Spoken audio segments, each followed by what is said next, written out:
மரங்களை பாதுகாப்போம், பறவைகளை காப்போம் என்பதை வலியுறுத்தி 9 மாநிலங்கள் வழியாக நேபாளம் வரை விழிப்புணர்வு பயணத்தை மருத்துவக் கல்லூரி மாணவர் திருவள்ளூரில் இருந்து தொடங்கினார்.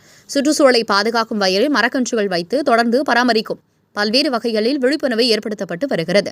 அவ்வகையில் திருவள்ளூர் நகராட்சி எடப்பாளையம் பகுதியைச் சேர்ந்த இளைஞர் உதயகுமார், இவர் சென்னை மதுரவாயில் உள்ள தனியார் மருத்துவக் கல்லூரியில் MBBS இறுதியாண்டு பயின்று வருகிறார். இந்நிலையில் சுற்றுச்சூழலை பாதுகாப்பதை மையமாக வைத்து பல்வேறு விழிப்புணர்வு நடவடிக்கைகளை மேற்கொண்டார். தற்போது மரம் வளர்ப்போம், பறவைகளை பாதுகாப்போம் என்பதை வலியுறுத்தி 9 மாநிலங்கள் வழியாக நேபாளம் வரையில் பயணம் மேற்கொள்ள திட்டமிட்டார். அதன் பேரில் திருவள்ளூர் காமராஜர் சிலை முன்பு பயண தொடக்க நிகழ்ச்சி நடைபெற்றது.